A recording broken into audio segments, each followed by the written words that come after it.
All right. Well, we'll go ahead and get started. And as people jump online, um, we'll just welcome them in.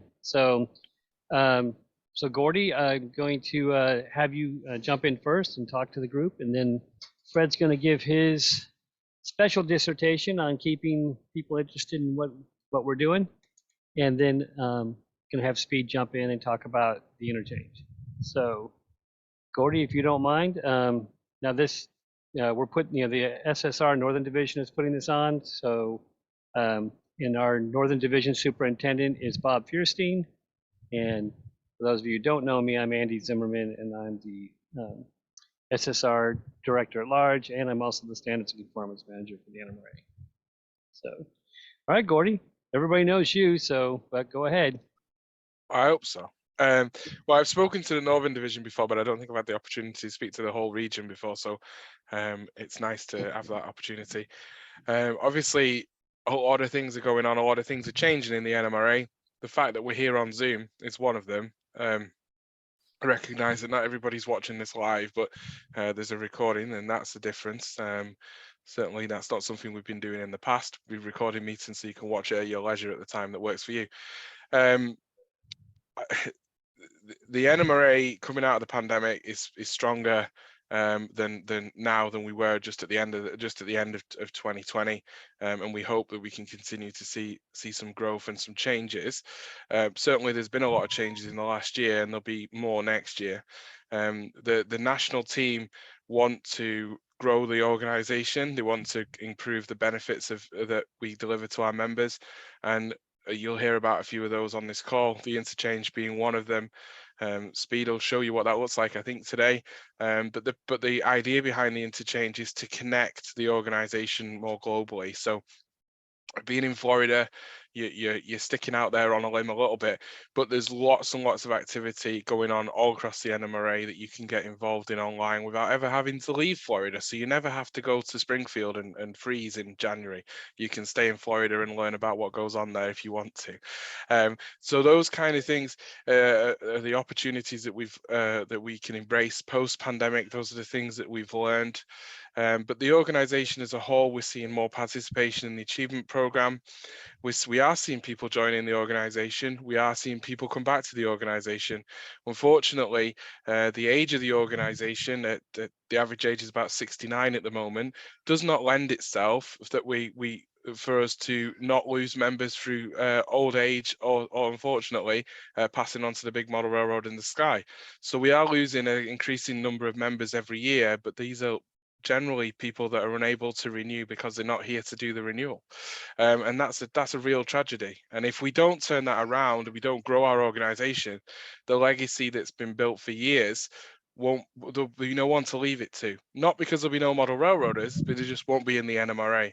And so raising awareness of the NMRA, making sure we have equity of opportunity is what the national team is focused on at the moment. So you'll see things like Discord or the interchange. You've seen the you've seen the digital magazine that gives everybody access to the digital magazine for a very reasonable price, wherever you are. If you were overseas or you were in somewhere that was a bad postal area waiting for your NMRA magazine, we've seen now major disruption to postal services throughout the pandemic, but now it's happening post-pandemic.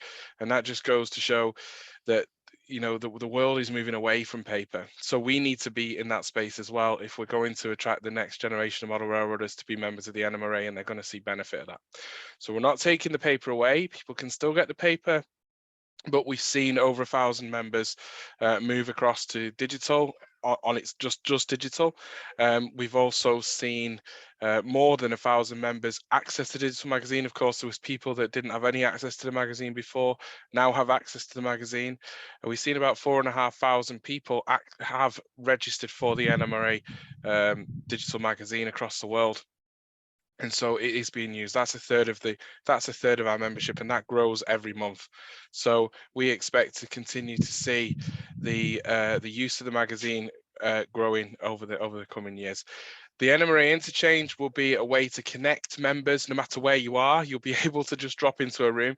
The best way that I describe it was is a virtual NMRA convention that never stops. It's always happening. It goes on all the year round, every single day. There's rooms that you can drop into, have conversations. There's people that you can meet. There's events that you can take part in, and it doesn't cost you anything other than being a member of the NMRA. And that's fantastic, especially as we're squeezed on cost of living increases, etc.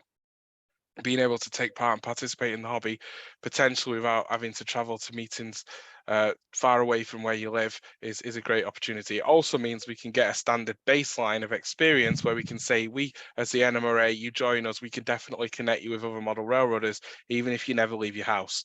And as we've got an aging population within the organisation that becoming more housebound then or in supported living, then this is a better way for them to continue to be connected. And certainly since we've seen divisions and regions move to providing some form of digital content such as this online, we've seen people re-engage with the organization that weren't there before, which is great. We want to see them there. We want to see them part of the world and part of the organization. There are other areas that we're looking at as an organization in terms of benefits. We're continuing to add partners to the partnership program. If you've not used the partnership program, then I don't know why not, because you can get from one purchase at Micromark, for example, you can definitely get your membership back in a discount. If you go and buy one of their power tools or you buy a 3D printer from Micromark, you're going to get your money back in your membership pretty quick. If you go and buy a Badger airbrush from USA Airbrushes, you get 5% on top of their 40% already off the manufacturer's recommended retail price. So in one purchase of an airbrush or the ancillary equipment, you can quite easily get your $68 back from membership just in discounts that are not available to anybody else and not available anywhere else. And there's over 50 partners in it, and it will continue to grow. So go and check out the NMRA partnership program on the NMRA.org website if you've not already done that, and take advantage of those. In the coming year, the national team is going to be looking at ways we can recruit more members and retain them. That's an ongoing project, but we're looking at putting a major investment into raising the awareness and profile of the NMRA amongst model railroaders. So there'll be more coming from that. The national team are meeting in January to discuss what that will look like, what that investment will mean and what it will do. But we're also in the process, post the interchange going live. Interchange is delayed. Obviously, Thanksgiving has happened. Unfortunately, Speed had to give up some of his IT volunteers to be served instead of the turkey because of that. So it has delayed the interchange being live, but the interchange will be live early in the new year. We've put some pilot divisions into there already who are starting to break it and use it and find fault with it and find good things with it. And so we can pass all that knowledge on to the main group of NMRA members when we put everybody into the interchange, which we hope will take place sometime in January. But Speed will talk more about these timelines later in today's presentations.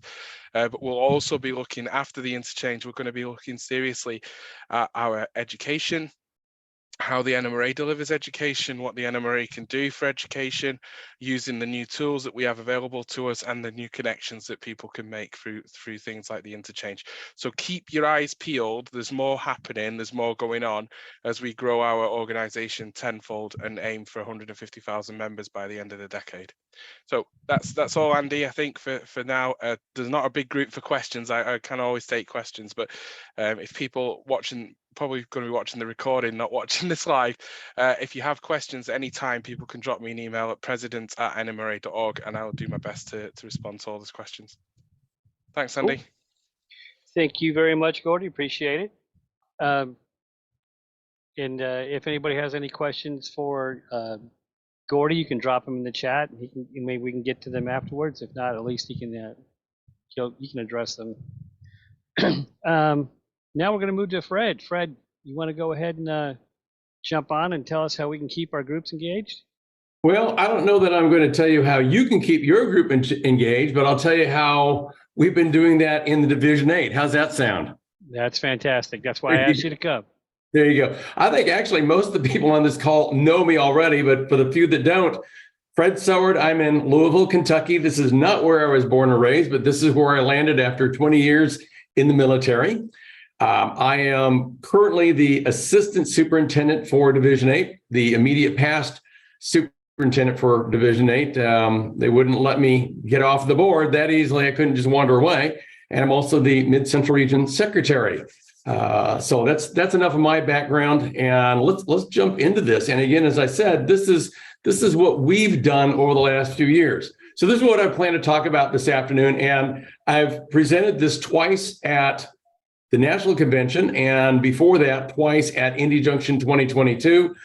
It was not my idea to do this clinic. Actually, it was the idea of Bob Frankron's wife. You may know Bob Frankron from the NMRA magazine, that Love Those Loads guy. But Laura strongly suggested that I do this, and it's hard to tell Laura no when she strongly suggests something. So there you go, and it's been fairly well received. At any rate, this is where we're going to go. We're going to talk about setting goals and expectations. Or objectives, what worked for us, some of the things we did, some of the methods. We'll talk about technology and the frequency of some of the things we did. And one thing that didn't work for us, and honestly, the one thing that really didn't work for us is because we didn't have the resources to devote to it. And we don't think it's a big deal anyway. So as I started out, this is what has worked for us. It is not all about the technology, and it really isn't. A lot of people I know I've talked to in advance of them attending the clinic, either in Indy Junction or at the National, said, "You're going to tell us all about technology."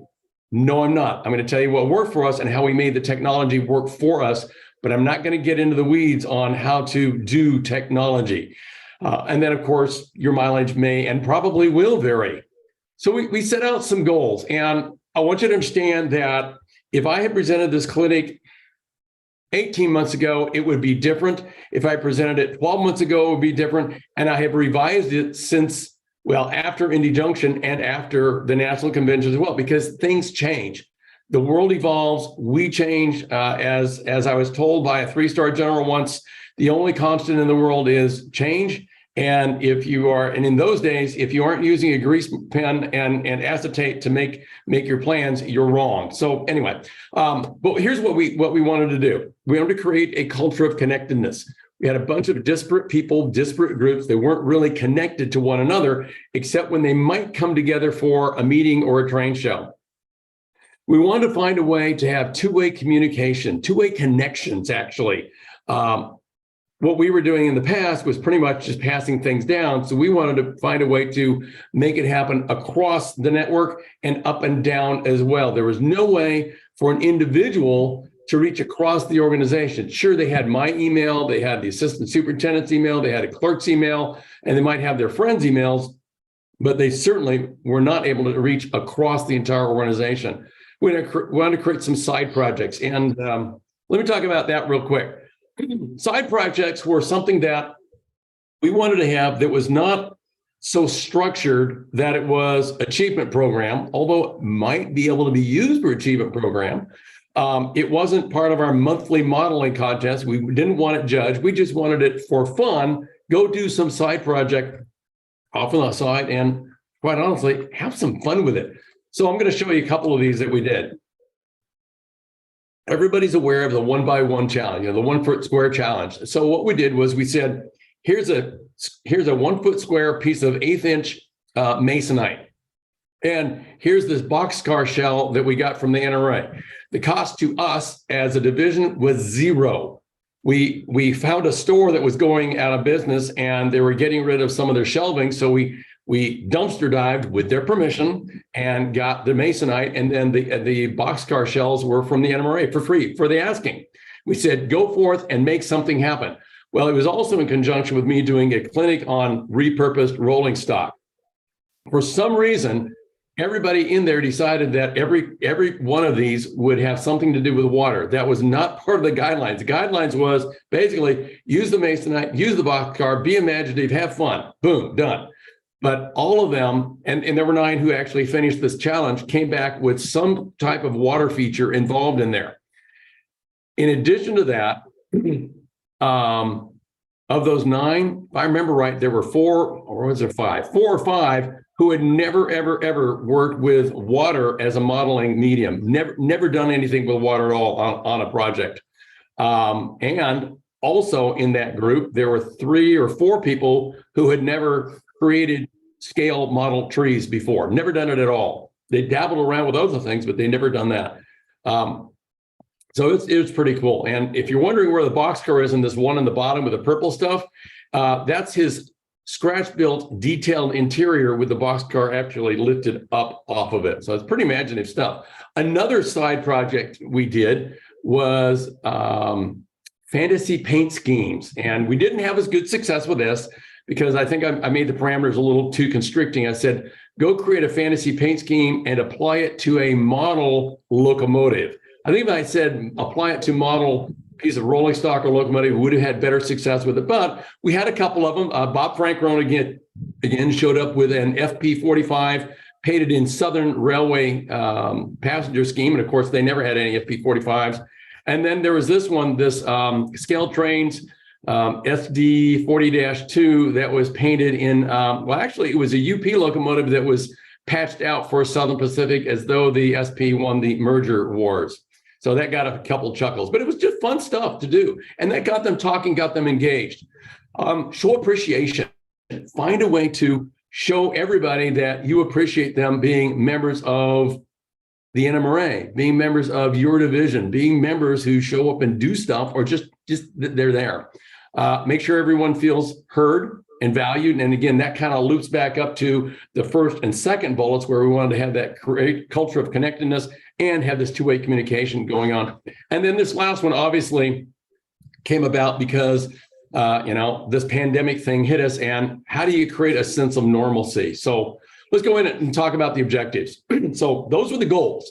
Some of the objectives to get us to the goals were keep them in the loop always. Find ways to always keep everybody in the loop. There are some things you talk about as the managing committee, the board of directors, that you don't share with everybody until you're ready to. But by golly, when you're ready to, you need to share it and you need to make sure everybody knows about it. Find and create ways to keep them engaged. And again, part of that was the side projects. And again, when the pandemic hit, we wanted to find a way to seamlessly replace the in-person with the virtual or hybrid alternate events. You'll see later when we get into the actual actions how we were able to do that and use available technology to our advantage. We didn't want to create new things. We didn't want to spend a lot of money. We wanted to use things that were on hand. And when we went when we went virtual, we just used laptops that we already had. When we went hybrid, we didn't spend any money. I know a lot of groups that went out and spent lots of money on sound systems and other things, and we used what was on hand. It worked out pretty well. This is one that confuses a lot of people. Meet them where they are. Meet them where they are is something I've used for 30, 40 years in business and previously in the military. You've got to go to where they are, not so much physically, but emotionally, mentally, technologically. Where are those people right now? That's where you've got to meet them. Then you can move them to the new levels. Most of our folks were comfortable with email. So how can we move from email to all the things we wanted to do? And that was what that meet them where they are and move them to the new levels are. So let's talk about some of the actions, okay? These are the things that pretty much we were doing all the time. Pre-pandemic, we had monthly meetings, we had meeting contests at meetings, and it's all popular vote for that. The achievement program, of course, we had an annual picnic, end of year Christmas party. We had 2 train shows a year. We had one in the spring, one in the fall, well attended. And then of course we had our monthly newsletter that we call the Pie Card. And then this pandemic thing hit us and we figured out, what can we do? So let's talk about the first one, monthly meetings. Our meetings were on Saturday afternoons, last a couple hours. We had a business meeting and then a clinic that went after that. We had people who brought in items to be judged for the contest. We had snacks and so forth, but we all converged on one place, and that's all we were doing. Pre-pandemic, we were using YouTube we were recording the meetings and then we were producing them and posting them out to YouTube pre-pandemic. Well, we're still doing that. We just do it a little bit differently. So once the pandemic hit, we said, how are we going to do this? It was in mid-March when we got the word from the Kentucky state government that we would not be able to meet in person. And then, of course, this was across the entire state. So our meeting was canceled that was about 2 days later, and the train show that was about 4 days later was also canceled. Boom. At that point, I was the superintendent. We called basically an emergency board meeting and said, what are we going to do? And we said, we're not going to try and have a meeting in March. Let's do a meeting in April, and let's think about how we're going to make that happen. And we did. And we just moved on from there. And then about a year and a half later, we went to hybrid meetings, and it has worked out pretty well for us. We'll talk more about that in a little bit. Meeting contests. Well, originally, excuse me. Yep, there's meetings. Let me go back to meetings. Yep, I forgot this was in here. We did take a look at all of the different technology that are out there. And post-military, before retiring from my second career, I was an IT instructor. I also worked did some consulting and so forth. I worked with everything that is listed on that slide at one time or another. And I just told the guys, we're going to go to Zoom. For our needs, it works the best. And I know the advantages and disadvantages of some of these, and we could have used them, but honestly, Zoom just made the most sense for us. So we just did it. And I think I had to convince the board to do that. There was a couple of holdouts that weren't really sure it was a good idea. And I said, look, for the cost of a Zoom license, if this thing, very naively, if this thing goes on for more than 3 months, we've paid for the Zoom license because we won't be paying for refreshments at the meetings. Ha, ha, ha. Little did I know, right? Anyway, meeting contests. We had people bring their items to be looked at, to be voted on to the physical meeting place. So you might have half a dozen steam locomotives or half a dozen pieces of maintenance away equipment or whatever the topic was for that particular month. And people would write the number of the entry on a ticket and drop it in a box, and we'd pull it out and count them, and yay, we have a winner, second place, third place, whatever.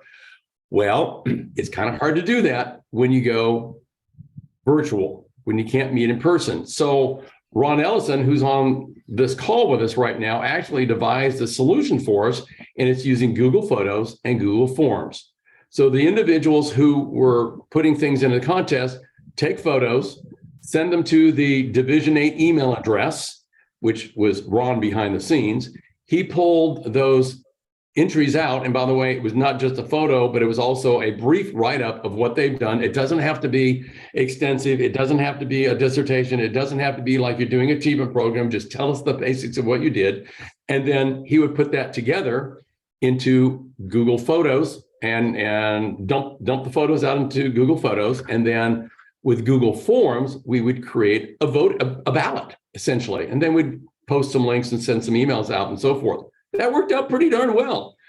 Now that we have gone back to in-person meetings, or actually hybrid meetings, where we have an in-person and then broadcast out using Zoom, we're still doing the virtual. And what we have noticed is that the quality of the modeling and the quality of the photography has increased substantially over the last couple of years since we went all virtual. Because guys figured out, if you don't take good photos and do a decent write-up of what you did, it doesn't matter how good the modeling is. So it really has been interesting to see that. This last month's contest that we're just wrapping up right now is for highway vehicles.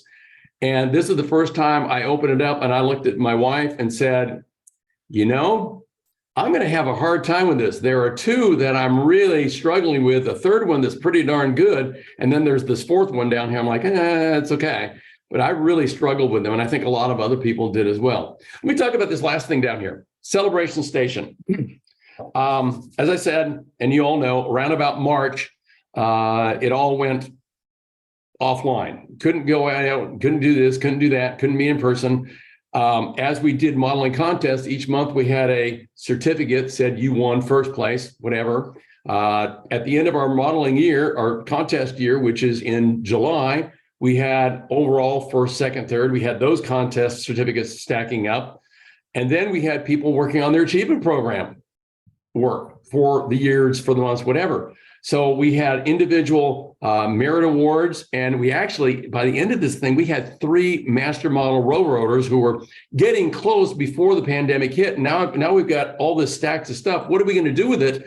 And we discussed it at the board and said, what we can do is meet and stay socially distanced, 6 feet apart at least, and people can come to a central location. We'll do it in the parking lot of the building where we normally had our monthly meetings.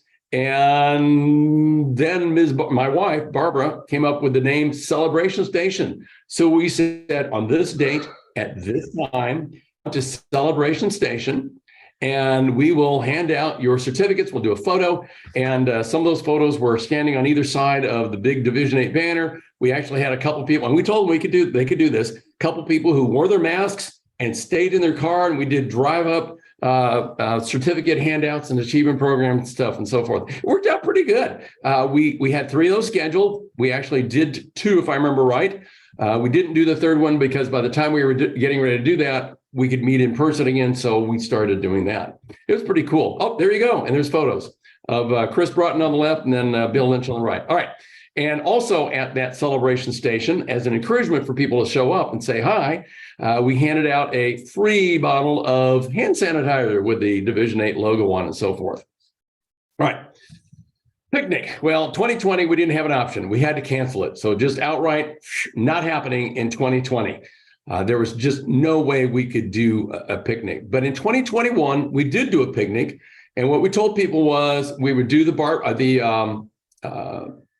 buffet as we had before. And it was basically a barbecue sandwich and beans or potato salad and things like that. Like we do, regular picnic kind of fare. We would meet in the Salem, Indiana Depot Museum, and we'd done that before, so everybody was comfortable with that. But what we did say is, if you feel motivated to show up, but you're a little concerned, wear a mask. It's fine. If you wear a mask, it's great. If you don't wear a mask, that's fine too. But one thing we did change was we made the serving line not self-serve as we had before. We thought we'd at least take that caution. So you can see 3 of us up there. And by the way, that's me on the left.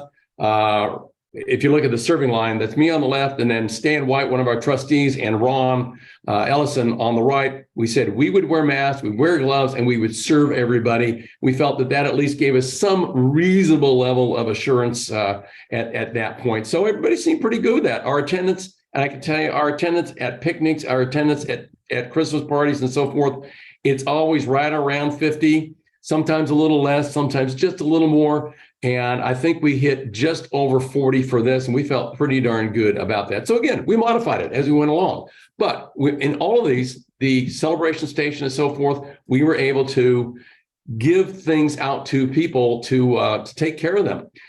Achievement program is also on the slide.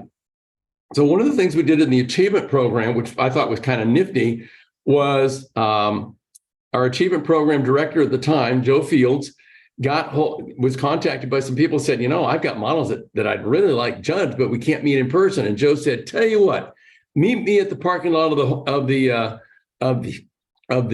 one of our local hobby shops. Meet me in the parking lot of one of our local hobby shops. And when Joe got there, he dropped the tail of his pickup truck, dropped that down, and the people that had something to be looked at brought it over, put it down there along with any paperwork. And Joe took a look at it. And then, the person backed off. Then Joe came up, took a look at it, made his determination. Then he had another person there also looking at it for judging, for evaluating, and came in, took a look at it and so forth. And there you go. So on a Tuesday afternoon or whatever it was, they were able to take care of that, even though we were in, we can't be any closer than 6 feet standard. It worked out very well, just trying to take care of folks. All right. A couple other things. End of year Christmas party canceled. The next year we were able to do it. And then, of course, the train shows and sales, we just weren't able to do them at all. They just went away. I will tell you, though, that once we came back and we were able to do the in-person trade show and sale events, that the attendance has been higher than it was previously. So that's a good thing. And of course, the monthly pie card, our newsletter, no change other than, what we wrote about. There you go. So some additional things we did. Most of you, I'm sure, are familiar with Groups.io. If not, I'm sure there's someone around who can tell you all the details. But if you remember Yahoo Groups, this is the new Yahoo Groups, somewhat improved, depending upon when you were able to jump onto Groups.io. Several months, many months before COVID reared its ugly head, I had encouraged the group, our board, to take a look at Groups.io to help us facilitate smoother communication among the board, because the way it was some of us remember put all the email addresses into the 2-line. Some of us would forget 1 or 2 email addresses of the rest of the board, and it got to be confusing. But by using Groups.io, we just sent that email to the Division 8 Groups.io email, and then it went to all of the members of the board at that point.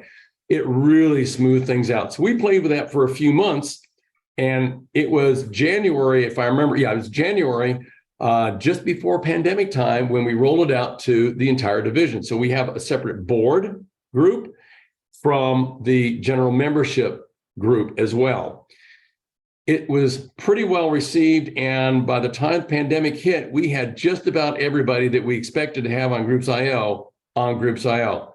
Man, that was a lifesaver that we got on board with that at that point. We were early enough onto Groups.io that we were able to, we have some free file storage in there as well. If you get on there now, you're going to have to pay for file storage, but it was really great. This kept us going really well throughout the pandemic because people could talk across, they could talk up and down and so forth. It really helped the communication. We'll talk more about it when we get down to some of these other things with daily and weekly email updates. Gatherings. We continue to do our monthly meeting, which is usually the 3rd Saturday of the month. But I decided as a superintendent that probably wouldn't be enough to keep our people engaged and active in the hobby and active with us, with Division 8. So we came up with something we called a gathering.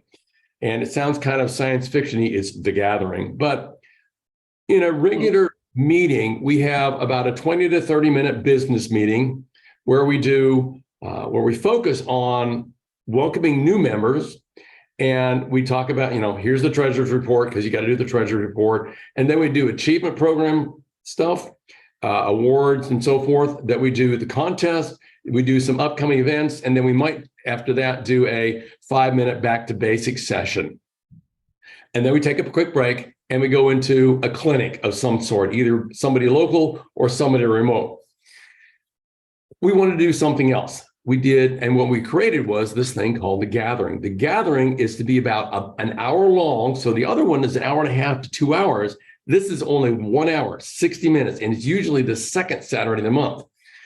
In that 60 minutes, we're looking at 3 to 4 presentations of 15 to 20 minutes each.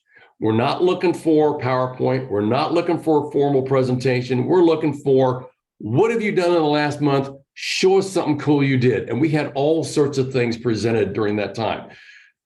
What I really felt good about was we were able to get some guys to do some gatherings who had never done a presentation before in their life.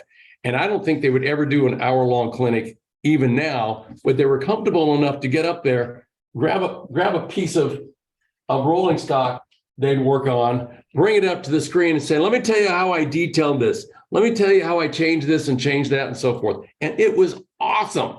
We're still doing them now. The biggest problem we have now is getting people to actually do the presentations, but we are still doing them. I guess it was 6 to 9 months into doing those monthly, we decided that we wanted to do more of a chat session. So we called it a bull session, a Division 8 bull session. And the Division 8 bull session is kind of what it sounds like, except that they are restricted. The conversation is restricted to conversation about railroading, either modeling or prototype. So model railroading, prototype railroading. If you get off there, then the moderator brings it back online real quick. And Ron is one of the 2 moderators to that. And of course, the gathering and the bull session are 100% virtual.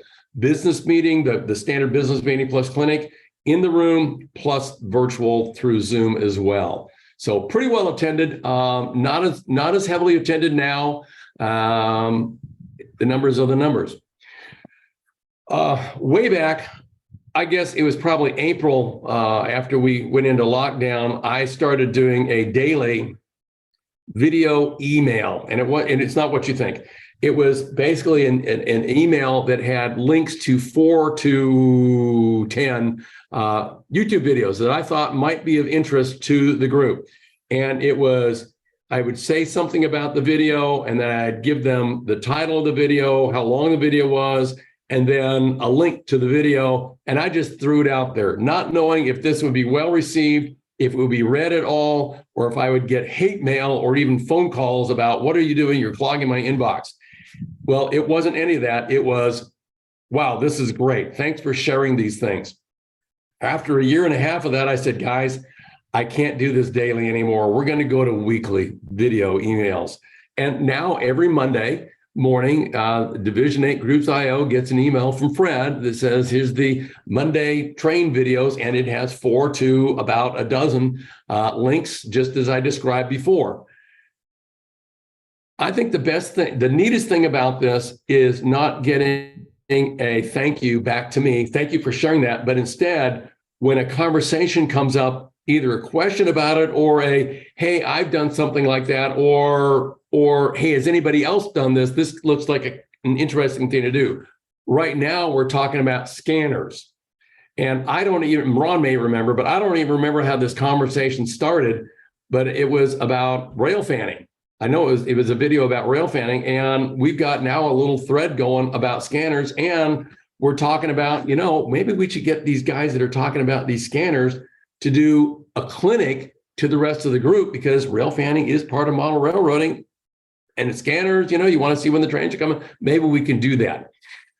About the time I went to doing, I backed off on doing the daily YouTube video. Ron started doing a weekly email update midweek, and it was kind of a little bit of, here's what's going on in the prototype industry. Here are some things we see going on in model railroading. Here are some reminders of things that are coming up soon, like, hey, have you signed up to help at the train show? Have you signed up to go to the Christmas party, or what have you? And those go out on a weekly basis. And we occasionally get some comments about those in Groups IO. And again, it's all going back to keeping them connected. If we can keep them connected, we can keep them engaged, we can keep them active, we can keep them happy and participating in the hobby. So it all goes back to that. So that's kind of what all that is.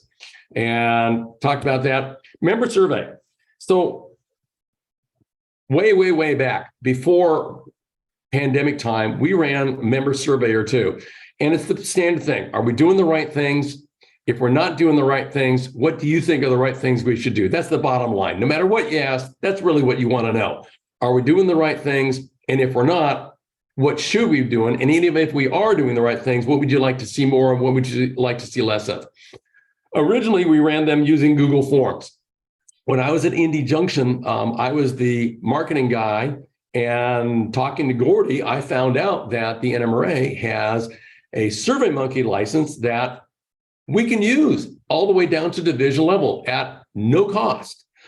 Because of my previous experience with SurveyMonkey, I basically fired off the email to marketing at NMRA.org, and Gordy approved it. Christina created it and sent me the logon credentials, and we used it for the Indy Junction after action questionnaire that went out to everybody who attended Indy Junction. And we have since started creating our own survey here, but I didn't really need any help with it because I had the experience with it. However, if you're interested in doing that, fire off that email, say basically what you want to use for, give the parameters of what you expect to do with it. And if you need some help, ask. And on a limited basis, I understand that Christina will give you at least some pointers on how to get started with SurveyMonkey. It ain't all that hard, quite honestly. It's not like building a rocket ship to the moon. New members, I want to talk about this. We have evolved and created and managed and modified this as we've gone on. In fact, we've just recently revised this again, but the basics remain the same. So we get, and every division, every region, every division should get this. And this is what we were talking about earlier. Eric was talking about it pre-meeting. Everybody should get a set of spreadsheets from the NMRA. Well, from the NMRA via your region membership chair. Those should filter down to the membership chair and the superintendent at every single region. And there may be up to, I think, 5 different spreadsheets that come out. There's one, the primary one, that will list all the members in your division. It'll have their membership information, such as their membership number, their home address, when they join the NMRA, when their membership expires, some other information in there, and some other information in there. You've got to look at that every single month. You have to look at it every single month. It took us months to get ours straight. It's straightened out, and that's good to go. You should also get another one that says it shows you people who are whose membership has expired within 30 days, membership that's expired in 60 days, people who are no longer members, they're beyond that 60 days, and also new members. Okay, so anybody new to the NMRA who has joined your division. Here's where it gets tricky, and it took us quite a while to figure this out. If Bob is a member of the Mid-Central region living in Louisville, Kentucky, and then he moves to Northern Florida and becomes a division of the Northern region of the Sunshine region, he does not show up on that new member spreadsheet for you because he's not a new member to the NMRA. So if someone's not actively looking at the spreadsheet, they're not going to notice, oh, look, Bob's on here. Where did he come from? And you're going to have to put two and two together. Of course, hopefully you'll reach out to them almost immediately and you'll figure out how that happened. Another thing that you'll see on there is something called re-rail, and that's R-E-R-A-I-L. They have re-railed because they were a member of the NMRA. They let their membership lapse, and they have since rejoined the NMRA. They're not a new member because they were a member before, so now they are a re-rail. Guess what else doesn't show up on the new member list? Yep, that. So again, you've got to look down your membership roster, your spreadsheet that comes in, and check on those things. And you just have to. It's not hard to do, but somebody has to be the person that does it. In our division, that is the membership chair, although I'll tell you what, I know that Ron and Fred both take a look at it every month as well. And sometimes someone catches something that the other doesn't, and that's okay because we're all working together to make this work. Anyway, first thing that happens when we figure out there's a new person in our division, a welcome email goes out from Stan White, our membership chair. At the same time, the Groups.io email admin sends out an invite to Groups.io. Now, we want the email to go out first, and then right after that, we have the Groups.io email invite go out. We don't want the email, invite to go out because they're going to go, what is this thing? Well, in that invite, that welcome email from the membership chair, it talks about we use Group.io to talk to people, to keep the communication lines open. And Stan also says in there, and you will soon get an email with an invite in there. Then we wait a few days and we send out an email from the superintendent. We don't want to flood the inbox, and we want to have it spread out a little bit later so that it's like, oh yeah, I thought I saw something from a membership chair or something like that from Division 8. Let me go back and find that. So it's kind of, here's the email, here's a reminder a little later that you're a new member of this organization. So that works out pretty well for us. And I'm not going to go into specifics of what we put in the two emails. Just rest assured that it says, welcome, we're glad you're here, no matter how you got here. And here's things that are going on in Division 8. Here's a few things that are happening soon. And we do YouTube, we do Facebook, we do this, we do that. And here's how to find all those things. And by the way, if you have any questions, get hold of me. Another thing we do on there is we offer to a mentor.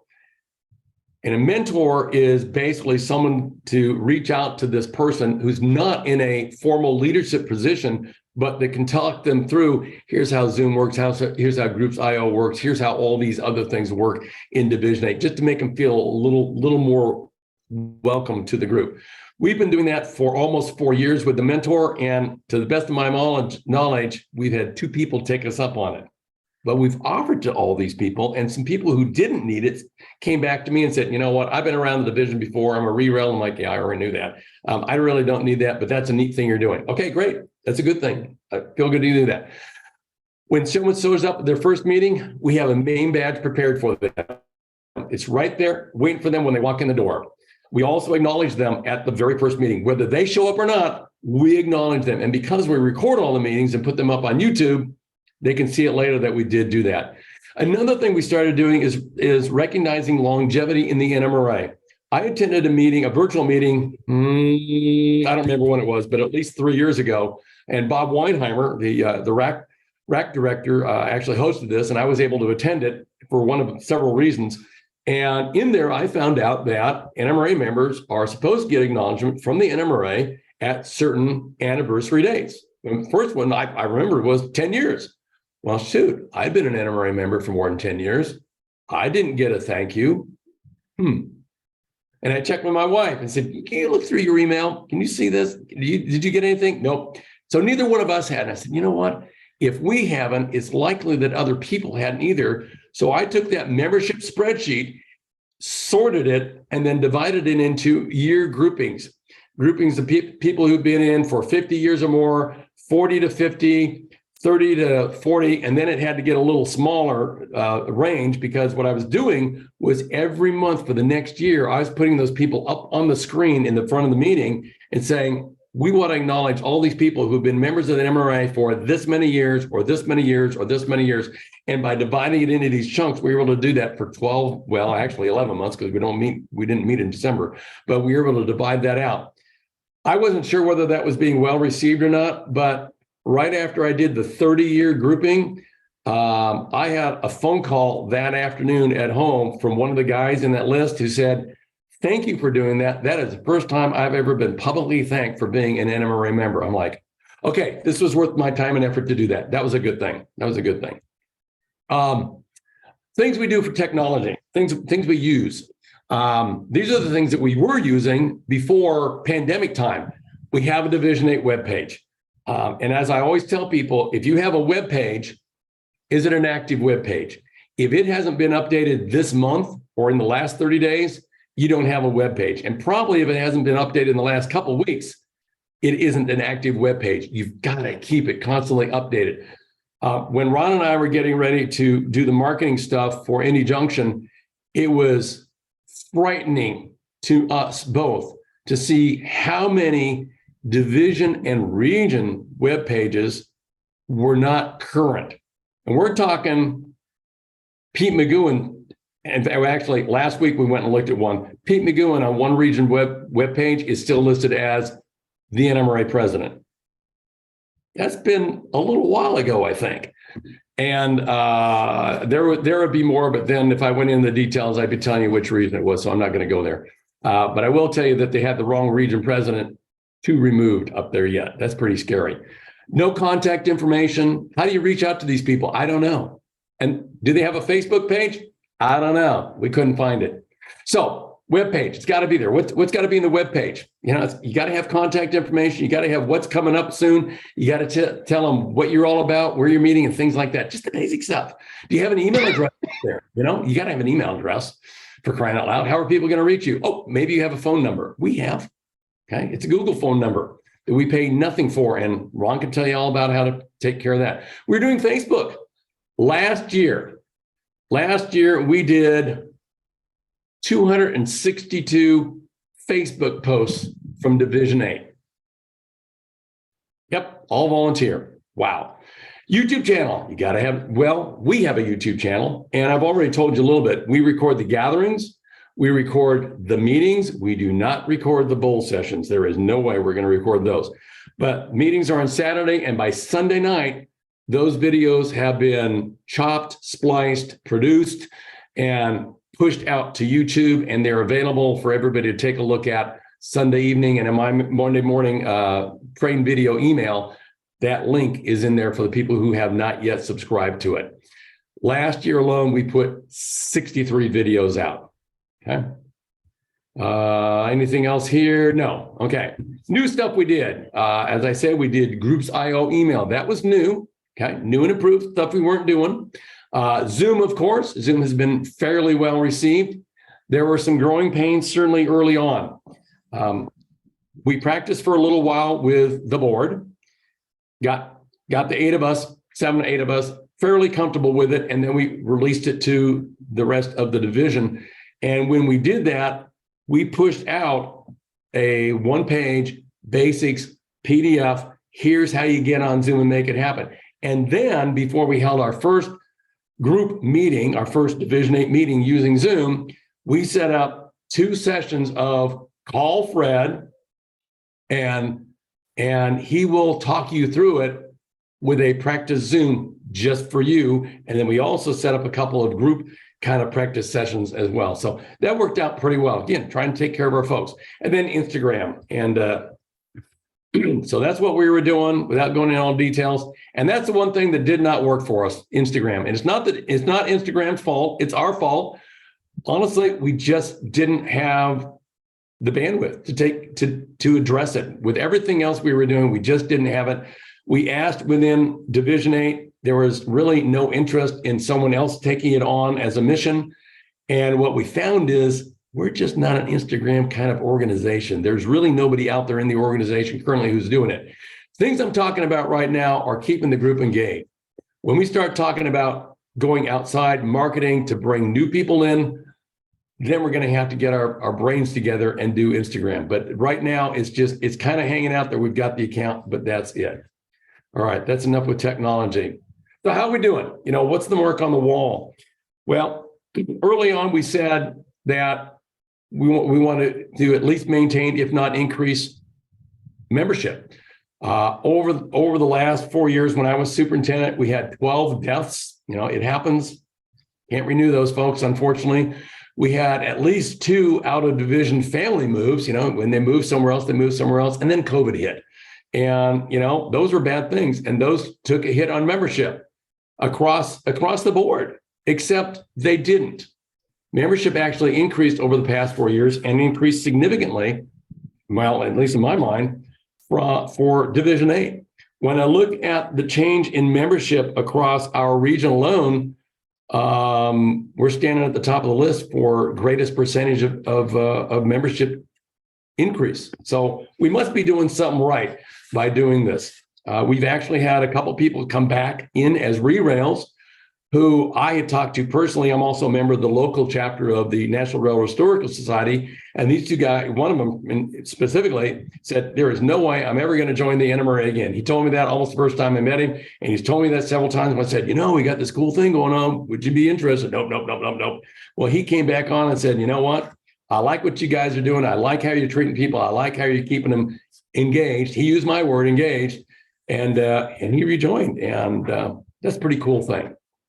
So if you look at this chart is a little misleading. You think, oh, it's gone down. No, this is actually membership increased over the past 4 years. What's interesting is, to me, is that left side of the screen where it says people have been members of the NMRA and Division 8. The biggest number is 0 to 10 years. Either one of those chunks, 0 to 5 or 6 to 10, almost equals all the rest. It's the people who joined the last 10 years. And again, we got to take care of them, got to recognize them, got to acknowledge them. And that's what a lot of this is all about. All right, that's a lot to cover in however long that took. And I wasn't watching the watch, and Barbara wasn't here to say to do the you're going too long motion or anything. So nope, you got plenty of time. You're good. Well, I am done with what I wanted to present to you guys. So tell me your questions. I'm going to stop sharing. So I got a couple of quick things. Sure.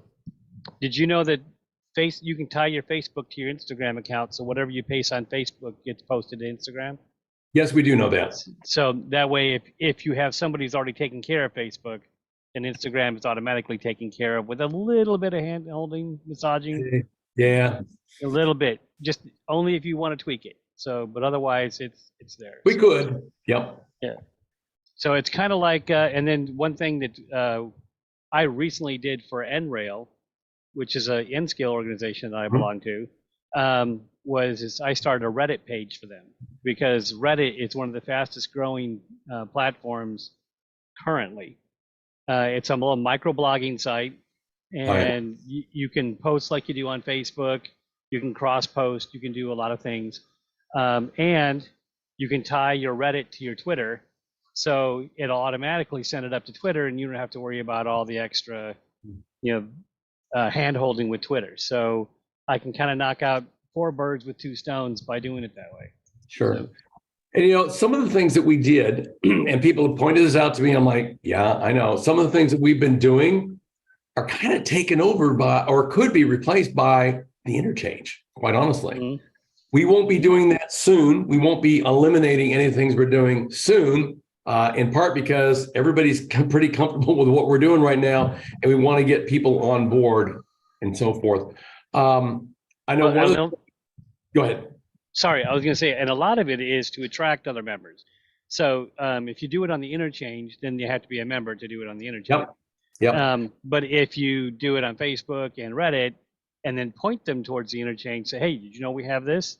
Yep. Then when people join, they would go and do that. So Absolutely. One of the things we can do in the Interchange with Discord, obviously, is have meetings in there. And we've considered that, and we've pretty much rejected it for our group. We can easily afford a Zoom license. It's $150 a year. If you renew early, it's like $125 a year. We can afford that as a group to do that, considering the cost of doing that every month, divide it out for 12 months or whatever. We could easily do that. So we're going to stay with that. And there are some constrictions with using the Interchange/Discord solution to do that we think would be a little challenging for us. So there's some things that won't, some things that will, but some of us have been playing around with it a little bit, and I think it's going to be a very useful tool. I'm sure Speed will enlighten us, when he comes on. Yep. So and then typically, how many you mentioned you had 130 members? 130, roughly 130 on the books, but just like everybody, of that 130, how many are actually participating? Right, which is my next question. Yeah. So out of that 130, as I said, we usually have around 50 show up for a Christmas party or picnic, something like that. On a meeting, we will have 20 to 30 people between in-person and virtual. It runs somewhere in there. And I think the average, I'd have to pull that back up. I think the average last year was like 31 people over the course of a year's worth of standard Division 8 meetings on average. We had a couple that were very large and a couple that were very small, and that's the way it goes. But I think it was around 30 who showed up. But then we post that video to YouTube. And within a week, I've got another 20 to 30 people who viewed that video. The meeting videos generally peak at 50 to 60 people. There are some notable exceptions out there, but they generally peak at 50 to 60. So when someone asks me, how many people do you do you have attending a Division 8 meeting? I'm really not sure, Andy, what the exact number is. Do I count the people who watch it on YouTube? Or do I say, well, some of those people are probably watching it, that attended the meeting, they want to go back and catch something, I don't know. I feel very safe and comfortable saying we probably have 50 people who have either attended in person or virtually or watched it later. Hey, if the networks can say that they count DVR viewings of their broadcast, I can count my YouTube viewings. There you go. So and if anybody else wants to ask questions, please chime in. I mean, don't let me forward the questions here. But as a person who is obviously not IT challenged or technology challenged, what has been your biggest challenge with your membership? Hey, Ron, time for you to chime in. Okay, Ron, all you, bud. Wait, well, I think I had the biggest challenge is getting people connected that are frightened of being connected. Yeah.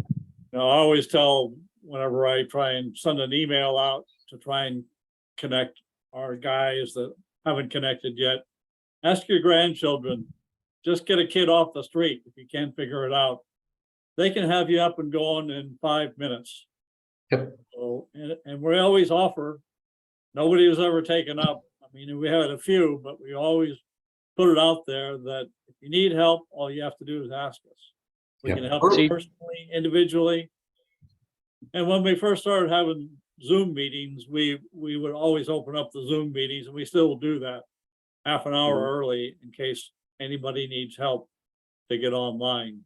Okay. And so we also, of course, we often have remote presenters for our meetings, and we always do the presenters always say, no, I've presented hundreds of times, but those hundreds of times guys often have a problem. So they always get caught speeding. Yep. A test connection.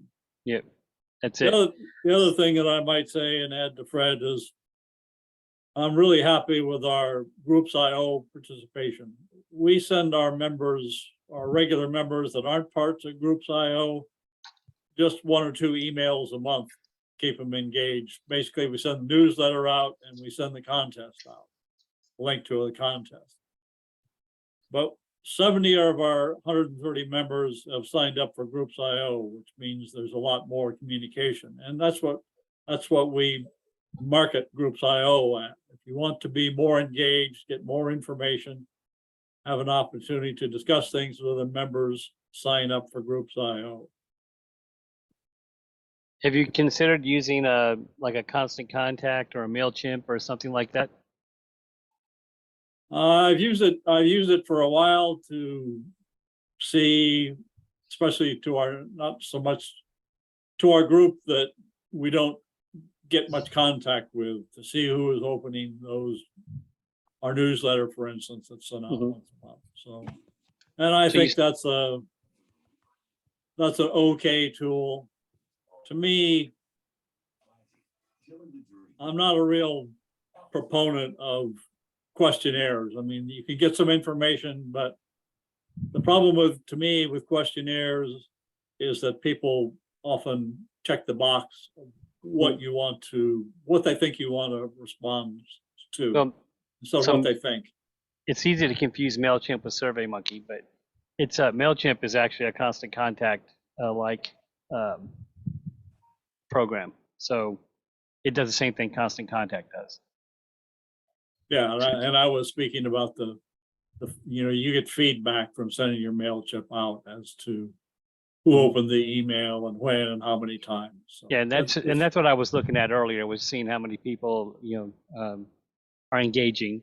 So, and I've noticed that quite a few people have already jumped on here too. So as a result of clicking on the link, so that's good. Yeah, of course, by using Groups.io, not only do we put that message out there, but then they can talk across and they can ask questions up and down as well. And that's something we don't have, and we had used MailChimp and in the past, but that's feeding it out, and we get some feedback saying who's opened it, but it doesn't allow for that cross communication. To me, that's more important. It is. And it's I wrote it down. So I use Groups.io with another club that I belong to, and I'm on their Groups.io list, and it works out well. I'm in too many Groups.io lists. Yeah, me too. So that's why I didn't start one. And Andy, you and I are on several of those together. I know. Yes, we are. So one thing that I think is interesting is that for our train show we have a door prize, and the purpose of the door prize is to collect addresses so we can notify the public when the next show is coming up and send them a reminder. And then we got the idea at one point that what we should do is start asking people for their email addresses. And when we first started doing that in 2017, maybe we got out of 300 door prize cards filled out, maybe we got 25 with email addresses. We just had a show in November, and now almost 50% of visitors to the train show will give us their email addresses.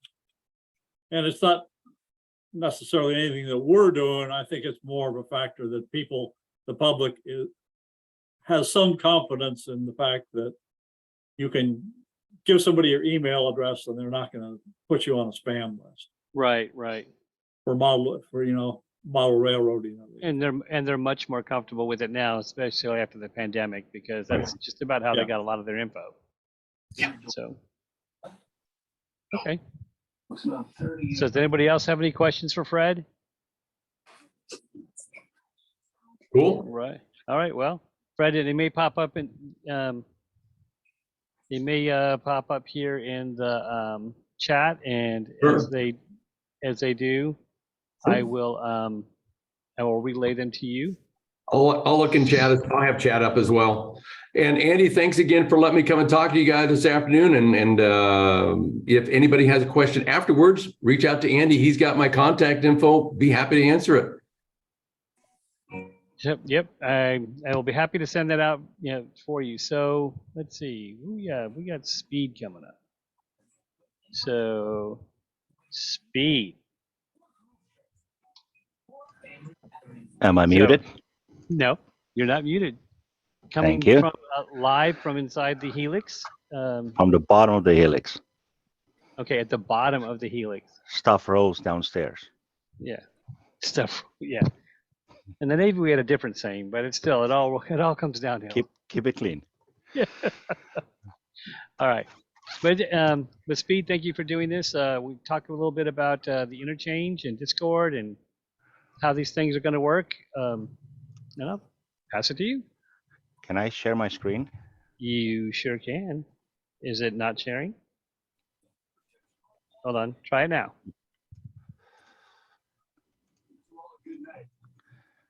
Okay, so ignore for a moment what's on the screen. Let me just do the speech first. So what is the NMRA interchange? It's fairly new to us, a huge communication system to ask questions, provide answers, and stay connected, as well as making new friends, while keeping everything organized and a little bit grouped. We all now know how cell phones work, right? And they brought something called short message service to us, SMS or whatever it might be called in your area. I know in the GSM days versus CDMA, there were different nouns for sending messages.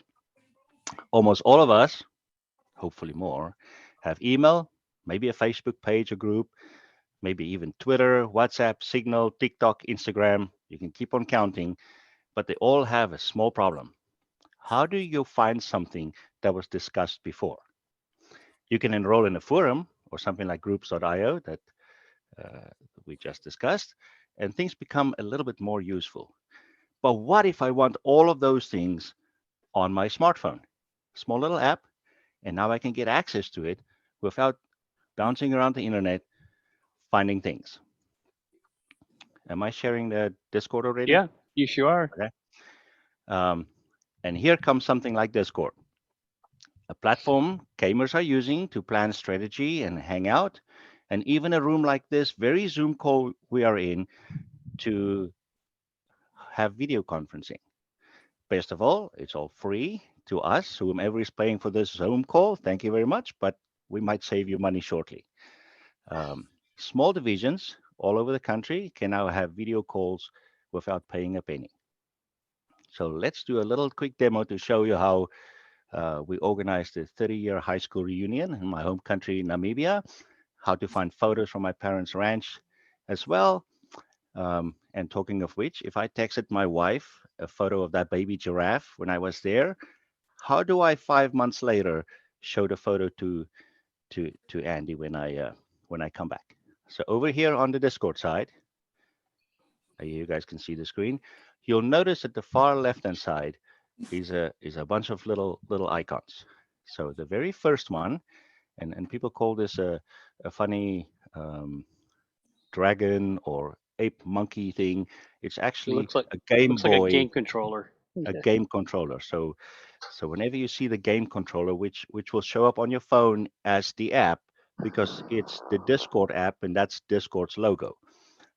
Even though we have the NMRA logo on the interchange here. So first of all, you get direct messages, which means that me and Cole and Senior Chief Z down here, Andy Ambrose and Dave Ackman, Bob Weinhammer, we can have direct one-to-one communication with each other, just like we would have sent an SMS to each other.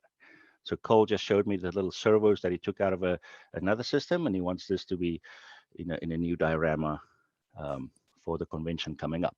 So you have all those SMS things built in. Next on the list is my high school reunion. We say WHS is Windhoek High School. And in here, we have welcome and rules. What did you do last weekend? Tell a little bit about yourself. Some photos of the school, how it looks currently.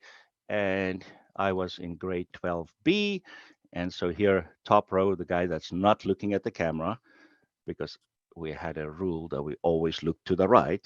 And then the teacher snapped their fingers and everybody looked forward except me. So they took the photo. So I'm the odd one out there. But now you can have pictures all grouped and organized for 1992. And then all the years that we had reunions, like the 2012 reunion photos, the 2017 reunion photos, and the 2022 reunion photos. So isn't that just cool that you can organize something where we would have SMS these things or WhatsApp them to each other, but you would have a very hard time go finding them later. For example, we got to the ranch, there was a new baby giraffe, and in this channel up here, you'll see the gate to the ranch, mom and dad fighting over the last bit of liquor, a cute little porcupine that showed up that night. And there, you might see the giraffe, but what you're missing is the baby one way to the left there, right? So an easy way to organize things and group them while having them all in your Discord servers or guilds. You might also hear that word. We're going to stick with server and not call it a guild so that we don't end up in some trouble somewhere else. My mom also requires that we check in every Sunday. So every Sunday there's a photo of our family, my sister's family, and my mom and dad from the ranch. So, okay, that brings us over to the NMRA one. So when you come into the NMRA Discord server, you will end up in the lobby because we have to make sure that you're a member first. And that's the only problem with this system is that it's for members only. The same with the discount program, the same with the special data sheets, the same with the digital magazine. We don't just give that to everybody for free. I mean, you're paying some money, so you should feel that you own something. So once you come into the lobby, you will be greeted by what we call a bot. It's just a robot. Right now it's MEE6. It will pop this message in. And right now you have to provide some information, and then I go and I give you the roles so that you can see the rest of the server. That bot is being worked on. It should probably go live right in the Christmas time. And then you would provide your membership number. It will email you a link that or a number. So you would type in here /onboard and then your membership number, space 00. And when you say press enter there, it would then go email you the link. And when you get the link, it will come. I keep saying link. It will come back and you say clearance, which will be copy paste, and you get some random number. And when you press enter there, we know your region, we know your division, and we make you an NMRA member. And now you will see the rest of the world. There's one more thing that you would be able to see, and that's the how-to guides, where I put my African way of what the use of this place is, and then Gordy created 2 more threads that tells you how to add a channel, adding a managed events, and I think there was a third one, but I only see one link here now. And once you're in, you would see all these things that we call categories. So can I make the screen bigger? So categories have the moderators area, the help area, suggestion box, moderator chat, NMRA Worldwide Communications, Introduce Yourself, the Workbench, NMRA Worldwide News, NMRA Events, a place for the Board of Directors, the NMRA departments, if something's happening in NMRA X or in publications, marketing, education, even the IT department has something. I don't think we posted anything here yet. And then there's a Hangout area. These, if I click in here, oops, and it connected me by voice, so disconnect. Always keep in mind that when you leave these little Hangout live things, that you need to hang up, because you could put your phone in your pocket and anybody else joining could listen, you know, how your knees are buckling as you walk. So achievement program, there's already been lots of activity here, especially in the engineering electrical one, where somebody went through and documented his whole electrical certificate on YouTube. Oop, that's civil. So here is electrical. And then Tom Gazier and his groups in the Twin City division even had a review of it. And I hear that even though it's in the NER region, that the guy in charge actually loved it all. So all the questions about what kind of track you need, explain these requirements, that's been going on in this right here. Chief dispatcher and so forth. Then we have all the special interest groups, LDSIG, OPSIG. I believe the Women in Model Railroading has been posting things here. There'll be cookies at the booth in Amherst, the Springfield Train Show in January. Then we also have the basics, beginner questions, electrical benchwork, track laying, scenery, 3D printing, prototype. I believe someone has been posting some cool photos here. That one came on the 14th. General interest groups, operating, car cards, tab on car, switch list operations. Oh, not a lot of action there. Operations and events. And as events happen, people post photos and make announcements of it. I just want to find this one that there was a thread, a special thread. The operations lounge is not seeing the threads. You can also add threads in a channel. So right here, threads documenting yard to yard on the CL/MRR. So me and a guy made a deal 3 months ago that I will help him to get his 120 foot by 60 foot building up and running, except that we're only going to use 20% of the layout and only do the top deck. So I started typing in the whole story, how this came about, and what the dispatcher is going to see, where the things are, and how we're using JMRI switch list to accomplish his first operating session that's coming this Monday night. So, so that's all documented there. And then if you go further down, you'll notice that there's the Australian region, the British region, the Lone Star region, Mid-Central, Niagara Frontier, Pacific Southwest. And I'm just collapsing the categories. And then this is the SER, right? That's who we're presenting here today. I don't think someone has posted anything in here yet. I know the Twin Cities division in the Thousand Lakes region, they've been very active in showing the things that they're doing and all the events happening. So now let's say we go to another guild and I want to show you all the photos where I have operated in the last month. But that's a lot of things to scroll through. So let's just type in here, Mr. Schaefer, because I want to show you his layout, and do a search. What? No search. It worked a minute ago. Schaefer, no results. David. David. That's not working. Oh, no C. So when you click on that, because I typed in Hooters, Dave Schaefer, then you can see photos from his layout. So just to show you how easy you can get to something by providing information when you put it in, and then you can easily search for it when you come back. A beautiful layout in Houston. Of course, I have an interest in Ulysses. So whenever I can get in, I'll take a photo, but I didn't trespass on his. So yeah, that's the photos in that message posting. So just so you guys know, when you click on this direct messaging thing, let me do an example here to Senior Chief, and I will send him something. Oops, maybe not. Pick someone else, my sister, and I say, what are you doing? And then you send a message. You can go back and say, hey, that was in the wrong language. So let's redo the message. Wat het julle gedoen? Now the message shows edited and it's going. I can also add a reaction to it, maybe a little heart or a thumbs up or a scary something. And my favorite one is when you add a giraffe. You do that by simply typing colon giraffe in a colon, and there she gets a giraffe. That's how the typing works. I also want to show you that here on the top left, you see new there. You also see new at the bottom.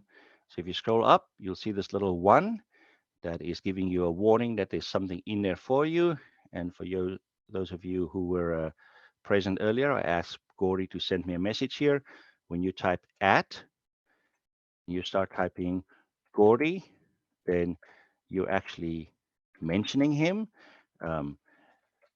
And with doing that, you can get his attention with one of those little signs instead of just answering a question, yes or no, or how are you doing. So if I do this, then Gordy is getting a message. And similarly, if you add the pound sign, you can say, please look in the lobby. Oops, the lobby. Now you have tagged the lobby, so anybody who comes along can click on this, and that will make them jump to the lobby. Now, since I'm testing the bot, I have no rights here. I have to actually do my clearance to onboard, but that's not all working yet, so that's work in progress. So there's the onboard one, clearance. I can just say server. It will tell you that there are 6 people in the server right now. I could do an OS, and it will tell me copy over. So the robot gives us a few more things that we can do with. And you will also notice that when these people post something in the interchange, they come up with these weird names like Split Rock, but at least he put Thomas G behind it. But there's some other people that go by the Royal God, or they have Riley has his name, Bob has his name. Speed, unfortunately, is a nickname, but you could look that up on the internet. There are people who use a nickname for themselves. And when you use a nickname, the other people don't know who you are, like Wabash Banks. So who's this gentleman? I modeled the Dakota Territory, 1975 in N scale, yada, yada, yada. But you have no clue who he is. You just see he's in the Midwest region in the Central Indiana Division. Or maybe Daniel, whose name is Daniel, Midwest region. So we will add in the bot something that says, look up. If you really want to know who's who, then we can get their name to you. But we got to keep this all with privacy in mind. So you will not be able to see his birth date, like those people who get their membership distributions, as Fred has talked about. Your birth date is also in that spreadsheet. So you could call your division and say, hey, Speed's birthday this weekend, so maybe we sing to him when we walk in. But I don't care for singing. As long as there's food, then I'm okay. So in our own personal home server, we have something for TV and connected devices. We have notes, junk. We just put my daughter in our stuff into a self-storage unit. So there's self-storage address. There's the room, the box she's in, and there's the code to get into the big door, so that anyone in the family can now go to the self-storage. You notice that I edited the code, so don't try that when you get there. They might send some security. So that's the basic use of Discord. I know it's a lot to get on day one, but once you join one server and you start figuring out how they work, there's of course also the whole personal thing where people start yelling at each other, and therefore we have a few moderators that have to calm them down. But that happens everywhere, so we'll take care of that as it goes. You can see who's online. I think these guys are online, but they are showing to be asleep, so maybe they just logged in a minute ago. Dan is there. Heath is live. Fred is online. Ken Ziska. Lloyd is do not disturb. So that's what these little icons on the right mean. And you can see who are the admins who can help you if you have real problems. And then the people that are completely offline, there's like 42 of them. So if you want to send Riley Triggs a message, you could click on his name here and then message Riley. And you say, hi there. And now you've sent Riley a message. And it jumps over to this thing over here, and you get a message to him. Any questions? Yes. So Speed. So, like for instance, I use Senior Chief as my tag, right? As opposed to actually putting Andy Zimmerman there. So if I wanted to, do I have to flesh out that section that says, you about me or whatever? You click on your user section, and you edit your User profile. Your user. You see it somewhere? Somewhere it says nickname. About me. Oh no, I don't want to change my nickname. I just on the about me. Where do I? That's where I update it. Yeah, in this part here. profiles, just put your information there. So if somebody clicks on it, then they would see that. So of course, this is a phone app, so it can annoy you. So you could right click on a tab and say mute this forever for 24 hours or only 8, because you're busy now or whatever. So, and I believe you can do that to the whole server, mute the whole server until I turn it back on. It has those features built in. Everything with a hashtag here is a channel. They have the little lock on them because certain people only have certain roles. Of course, I'm an admin here, so I can literally see everything. And I believe that as we take off, you will only see your region and specifically have rights to manage your own division.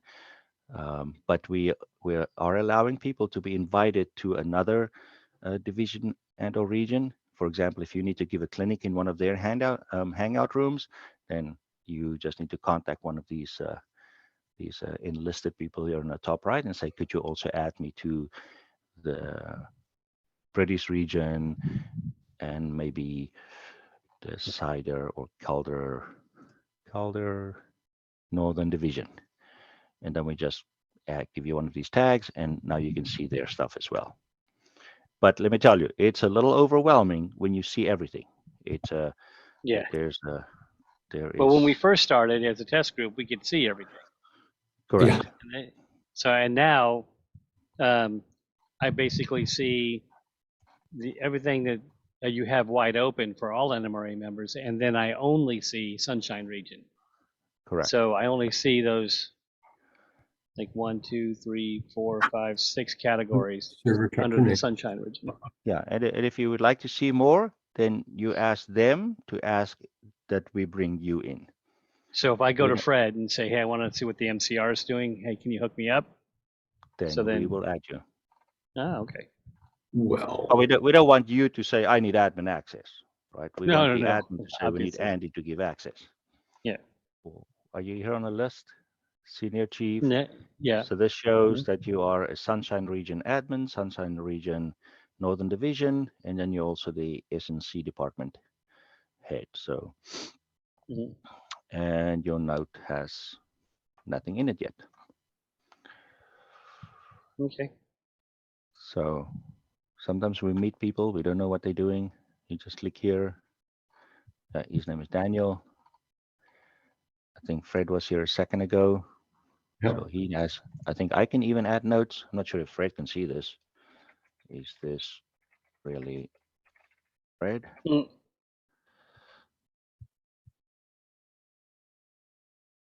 2 L's in really. It is? Yep.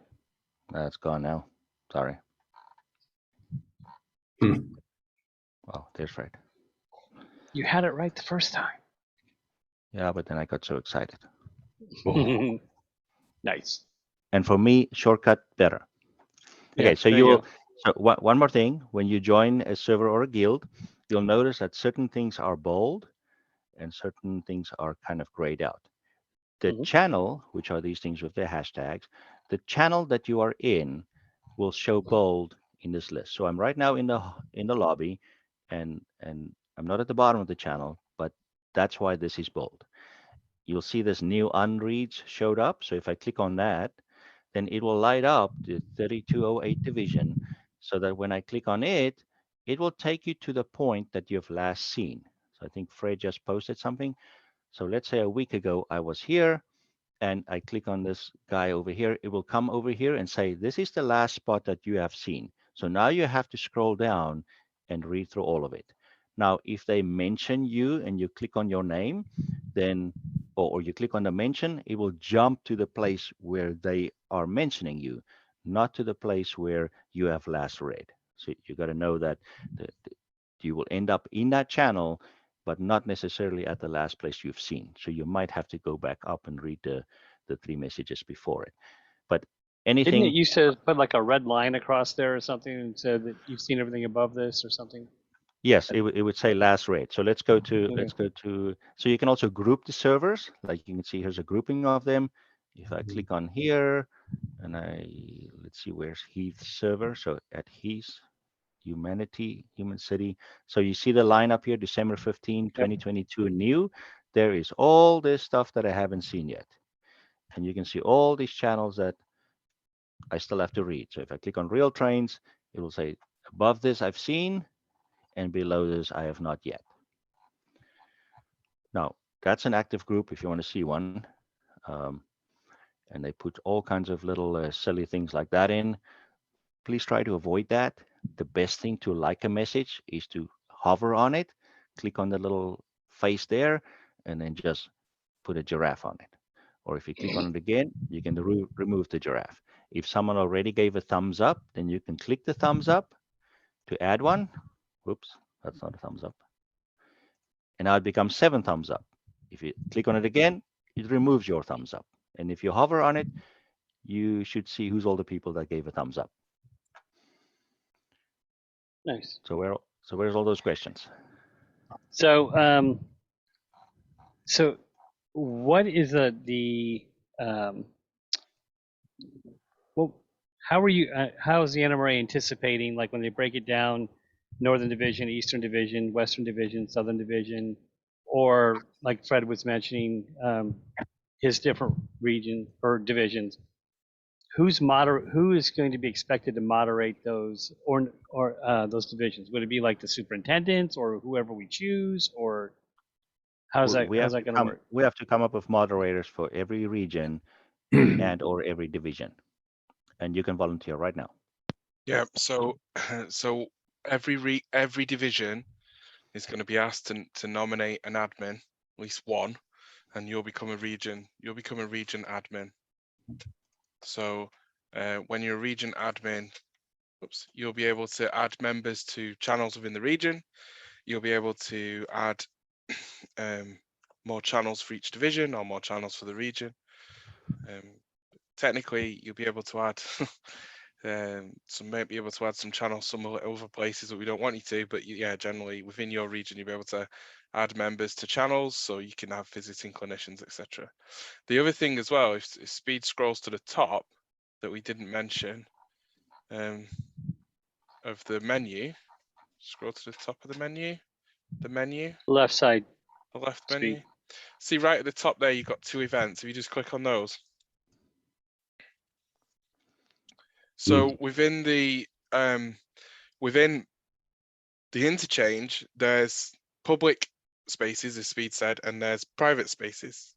And so you can admins can add events, and you can create an event. You can say that the event's either going to be in the interchange on a voice channel, or it's going to be somewhere else. So it could be an in-person event, it could be a train show, it could be a Zoom meeting. So it could well be Fred's Zoom meeting, and you're able to then add it to here. And if it's off server, so if it's outside the interchange, everyone's going to see it, unfortunately. But if it's in the interchange and you have access to the channel where it's going to take place, so if it's in the general hangout room, or it's in your division's voice room, hangout room, then you'll see it. So for example, there's a British region test there. You won't see that if you're not a member of the British region. But the live stream up session, everyone can see that because it's in the general hangout room. So this is how you can see events. And what's really cool is if you click on the ellipsis, Speed, go back to events. Too quick. Click on the ellipsis on the 3 dots. So you can actually add these to your calendar. So you can throw them into a Google Calendar, you throw them into Outlook, or any other calendar tool that you want to use that uses ICS. So you have the ability to move these events. You can copy links and share them. You can also report an event if you feel it's inappropriate. And you can click that bell icon and it'll show that you're interested in attending that event. So the only other I suppose the only other thing to note is in a voice room, which is like a video conferencing room like we've got here, you can have up to 200 people in that room. 25 of them can be on camera. Multiple people can share at the same time. So you can have multiple cameras. You can go into this Hangout room as many times as you actually want. So if you're doing an op session and you've got a couple of old phones set up or tablets set up around the layout, you can have them all connected to the same Hangout room. And then people are able to see what's going on, for example. So yeah, if you just pick those bits and pieces up. And you see in Hangout room 1, we had a meeting in here earlier, just going through a few bits and pieces. Yeah, no one's in there at the moment. So. And Andy should have gotten an invite to I meet did. up here. I did. I just afraid to click join voice because it's going to probably steal my microphone. Yeah. So. That's why I did not click that either. Yeah. So one thing I did notice, and while I've got the two pros here, during an NRail session, we're trying to like stand up Discord so that we can bring our members on Discord and then help them transition over to NMRA as well. So there'll be a lot of going back and forth between the different channels. I did notice that every time one of us shared our screen while we were in the middle of having a discussion, if we shared the screen, for some reason, my mic would just drop offline. Like, it just quit. So I would have to do a couple of little machinations and make it come back, but as soon as you were done sharing, it would work. So I had... That's why I keep mine corded, so that if it drops, I just bring it up with the cord. No, that's not what I mean. Oh, sorry. So, I meant that my mic would cut out, okay? And then it would take me a minute to get the mic to come back. And usually they had to stop sharing in order for me to do it. So it was just a bit of a quirk, and I don't know if that's because I had another program open someplace, or if it was a quirk on Discord, or maybe it's my software for my headset. I'm not sure. So, have you run into anything like that yet? Okay. Not me. Maybe invite me to something and we try it out. We were on here doing a meeting earlier and no one had that problem, and we were sharing multiple things. So I don't know. Like I said, I don't know why it was doing it, but we were trying to talk about the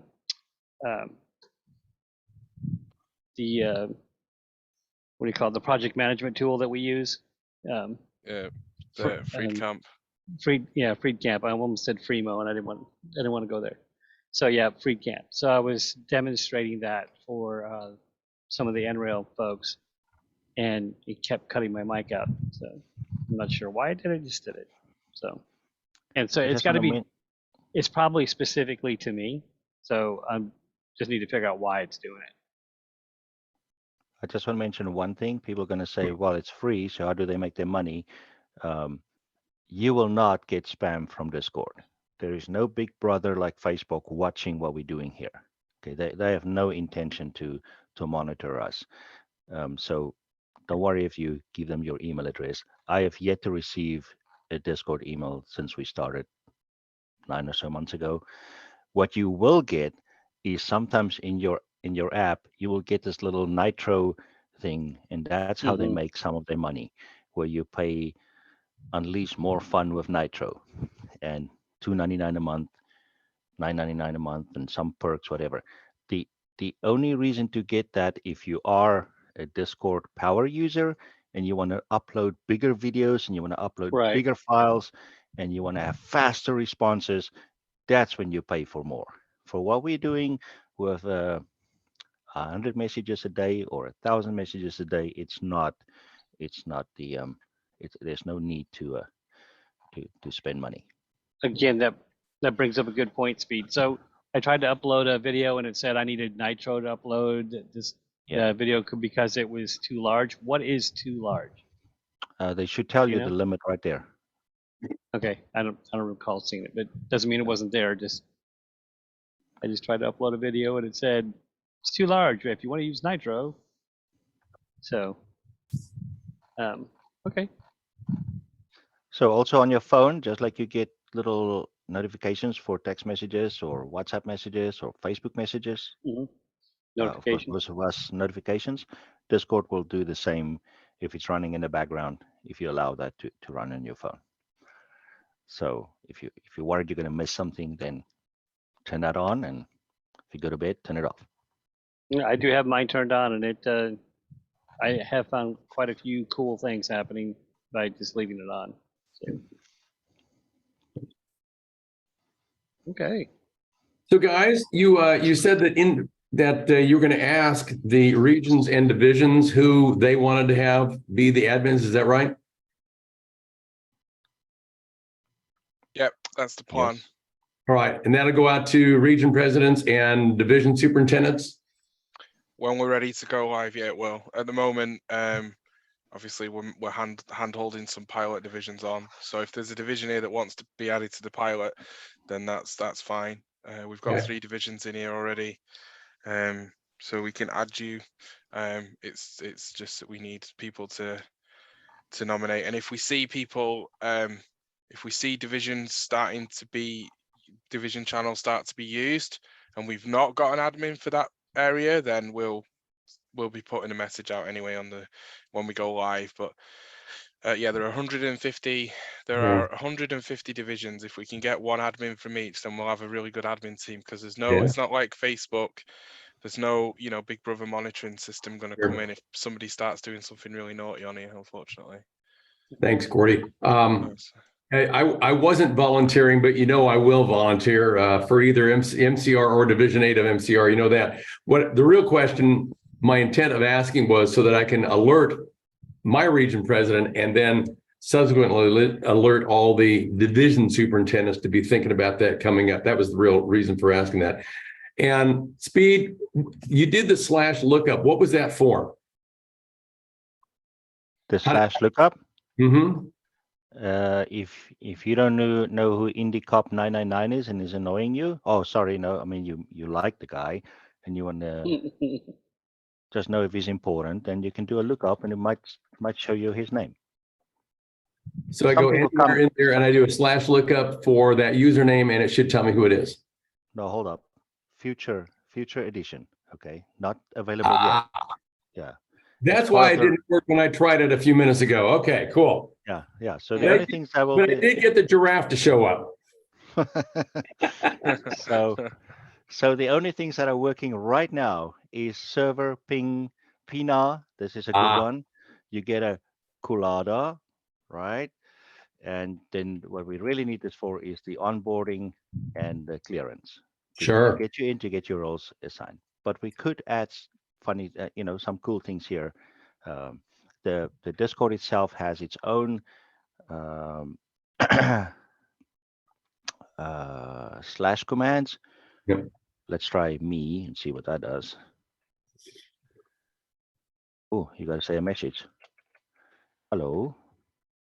And then it says Speed says hello. Well, that's useful. Yeah. So cool. So Speed, I realize we only have a few test divisions in there right now. What if I have members that want to start using Discord in the Sunshine region? Would I be able to add them or invite them and get them started, or do we still need to wait for you to do your magic? I have a few forms here that you need to fill into triplicate, so to make sure that you do the right thing when they show up. So yeah, sure, why not? You're talking to a Navy sailor. I filled out plenty of things in triplicate. So what we do now is when someone shows up in the lobby, the bot says, and that's all the bot can do is, hey, welcome to the NMRA Interchange. Please let the admin know your member number, region, and division. And then they tell you Division Central Indiana, or they tell you MWD. So it's a little cryptic in some cases. James River Division, Piedmont 5. So I would then have to go look up in the roles what is Piedmont 5, just like I added Fred to become well, we can try to view. Let's say we want to make you add the plus sign, and you want to become the Australian region member. Then I know the number 3800. 306 is Division 6 in in Australia, but that doesn't bring me to Piedmont division. Well, this guy did say 5, so this would be 3305. That's easy, right? So let's see here. He's part of the 3305 group. So that's what needs to happen to make a member experience his region and division, as well as being an NMRA member. So if you do not have this role as NMRA member, you cannot see any of these public things here. So people who show up can only see the lobby and the how-to guides. Because while you're waiting for me to get And you that's in, when they you can read just as well what's happening and that's just when they first sign up, when they sign up. right? After Okay. that, they have access to most of the things. So Fred was talking earlier about a unique issue he with his division, well, not necessarily his division, but with divisions around him, that sometimes they say the Kentucky division or Oh, yeah. you know, Fred, I'll let you go ahead and ask the question. Oh, yeah. So Well, and that is a how do challenge. you, how, And what I was saying is Division 8, everybody just calls it Division 8, but the folks just to the east of us, it's the Lexington division, it's the Kentucky division, it's Division 10. And they have a number out there, and I don't know what their number is. It's right there, 3210. okay. Yeah. So you could get any one of those 4 things, I guess. 3210, If I Division 10, if I Kentucky manually do division. it, if I manually do it, that's what they provide. They provide any of that misspelled. That's not what's going to happen when the bot puts you in. Okay. You are going to provide your membership number, which has access to, Yep. Okay. Cool. I think it actually Your has your division. region name, and Your then it region. says comma 10, and 10 is your division. So Now the I bot know they are, will reach out to a database and put it in automatically. Great. yes. Yeah. Super. Now I know there are people that do not attend their division, or they would like to be part of another division. That's all a regional thing. We have no problem with that. You let me know, and I add you to your best friends division as well. But that's a one-off exception to the policy. Sure. Correct. Yeah. Correct. Yeah. That makes sense. Okay, cool. Good. Cool. So we don't want to be adding loads of random people all over the place at the moment, because it's not generally available and it's not really fair. So at the moment, it's if your whole division's going in there and you're going to be part of the pilot and you're going to turn up to the pilot meetings, it's okay to get your division in there. But if you're not, and you're not willing to, you're not wanting to engage in that process and you're wanting to take it a bit slower, that's okay. But we'll be going generally available to all the NMRA in January, subject to the bot testing being successful. So, but just for the sake of argument, I've always been willing to like show up. So, all right. Is there anything else, Speed, that you can think of? Anybody got any more questions for Speed or for Gordy or for Fred? All right. Well, they're making this too easy. So, all right. If there are no other questions, I think we are like right on. Well, we're a little bit later than normal, but that's fine. We're good. I enjoyed it. So if there's no other questions for anybody, Fred, thank you very much for agreeing to jump in and do this. I really do appreciate it. I was hoping we would have a few more people. I will save this video and I will get it set up on YouTube and then sent out so people can enjoy it. And Speed, same thing to you, sir. I appreciate it. You stepping in, showing Discord and showing what that's all about. And Gordy, as always, I appreciate you jumping in and launching the platform and getting us started. So thank you, everybody, for joining. Y'all have a great evening. And that's all I got. I also say thank you very much for being the Northern Division Superintendent. Thanks for all showing up. So there you go. So a little bit of love from the Sunshine region. Alrighty, guys. Thank you very much. And go ahead. Where's the photographs of the Christmas palm trees that you promised? The Christmas palm. Actually, I do have one, but if I don't think I better post that one here. So, I think we've all seen that one, Andy. yeah. So I do have one, and it's actually pretty cool. But it doesn't have to do with. It has to do with my other hobby, not with trains. So Cool. anyway, All righty. Everybody, again, thanks. I appreciate it. Ron, thank you very much for jumping in and clarifying some of those issues and things. It's given me some ideas and some Cool. thoughts about how to move things forward, hopefully. So, Cool. y'all take care. God bless. Have a great evening. Thank you, Senior Chief. All See right. y'all. All right. Good night. I know. Yeah.